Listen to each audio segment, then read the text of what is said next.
Hello বন্ধুরা, ভালো খাবারের গল্পে তোমাদের স্বাগত। আজকে আমি একটু ছানার ধোকার ডালনা করব। তো দেখো, এখানে আমি ছানাটাকে করে নিয়েছিলাম আগেই। এটা আর কি আমি বেঁধে জল ঝরিয়ে এই যে 2 পিস করে নিয়েছি। আর এখানে একটু কিশমিশ কাজু কুচিয়ে নিয়েছি। এখানে 2টো ডিম আছে। এখানে দারচিনি, এলাচ, তেজপাতা আছে। এবার এই ছানাটাকে আমি একটুখানি গ্রেটার দিয়ে যে গ্রেট করে নেব।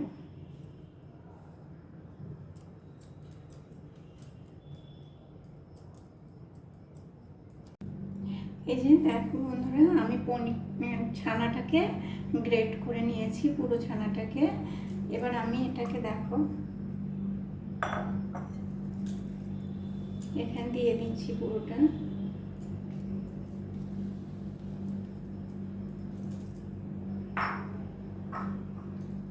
এটার মধ্যে আমি ডিমটা দিয়ে দিচ্ছি।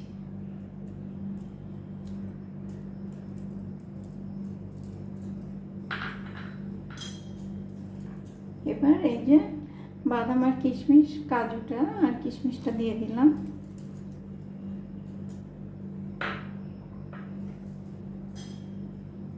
এখানে অল্প করে একটু লঙ্কার গুঁড়ো দিয়ে দিচ্ছি।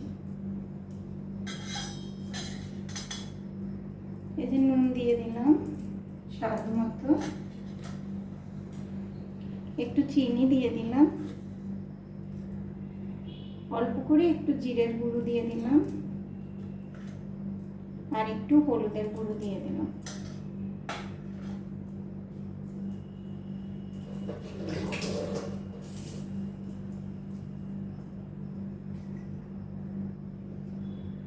আর এখানে এই একটু কর্নফ্লাওয়ার দিয়ে দিলাম।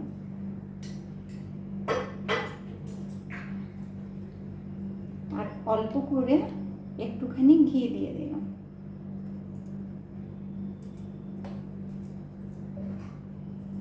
এবার এটাকে আমি ভালো করে একটু মিশিয়ে নেব। আমি এটা মিশিয়ে নিয়েছি। আর এখানে একটু গরম মশলা গুঁড়ো দিয়ে দিলাম। দিয়ে এটাকে ভালো করে মিশিয়ে, এই যে দেখো এই কেক টিনটা আমি তেল মাখিয়ে নিয়েছি। এবার এটার মধ্যে আমি এটা দিয়ে দিচ্ছি। এই যে দেখো, আমি কেক টিনে এভাবে এটাকে বিছিয়ে দিয়েছি। আর ওভেনটাকে আমি 180-তে 10 মিনিট প্রিহিট করে নিয়েছি। এটা আমি 10 মিনিটের জন্য বেক করে নেব। এই যে দেখো, আমি এটাকে বেক করে নিয়ে টিন থেকে বের করে এগুলোকে পিস পিস করে কেটে নিয়েছি। এই দেখো, এটা আমার 20 মিনিটের মতো বেক করতে লেগেছে। এই যে এবার এটাকে আমি রান্না করব। আমি এখানে কড়াই বসিয়েছি, একটু সাদা তেল দিয়ে দিচ্ছি।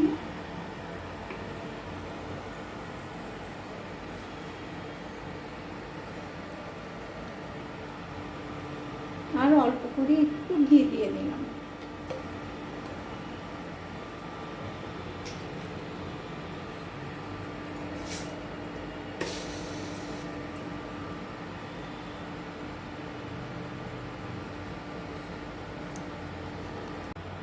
তেলটা গরম হয়ে গেছে।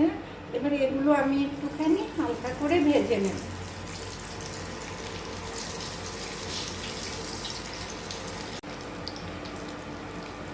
এই যে আমার এগুলো ভাজা হয়ে গেছে, আমি এবার তুলে নিচ্ছি। এই দেখো, আমি এগুলোকে একটু ভেজে তুলে নিয়েছি। এবার আমি রান্না করব। এখানে আমি একটু তেজপাতা, একটু দারচিনি আর একটু এলাচ দিয়ে দিচ্ছি।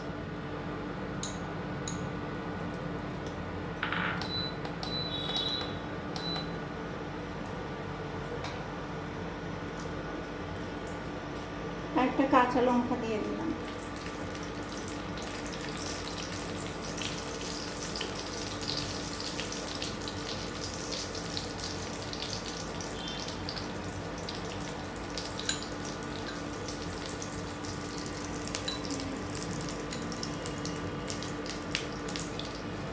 এবার এখানে একটু আদা বাটা দিয়ে দিচ্ছি।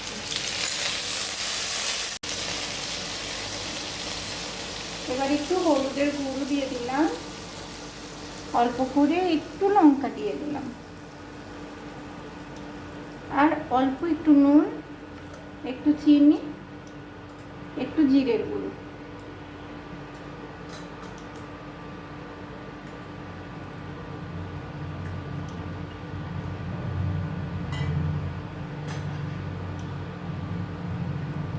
অল্প করে একটু জল দিয়ে আমি মশলাটাকে ভেজে নেব। মশলাটা ভাজা হয়ে গেছে, আমি এখানে একটুখানি লাল লঙ্কার গুঁড়ো দিয়ে দিলাম, দেখ তরকারি কালারটা একটু সুন্দর আসবে। আর অল্প করে এখানে আমি একটু কোকোনাট মিল্ক পাউডার দিয়ে দিচ্ছি।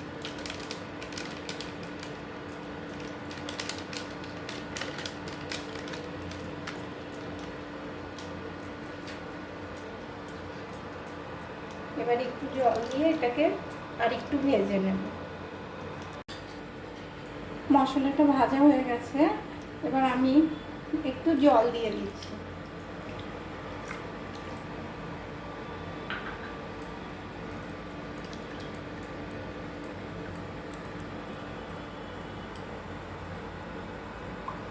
এবার এই যে ছানার এই বরফিগুলো দিয়ে দিচ্ছি এখানে।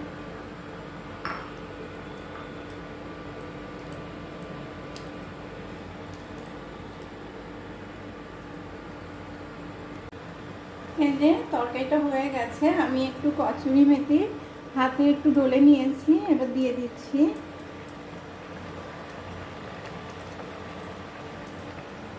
আর অল্প করে একটুখানি ঘি দিয়ে দিচ্ছি।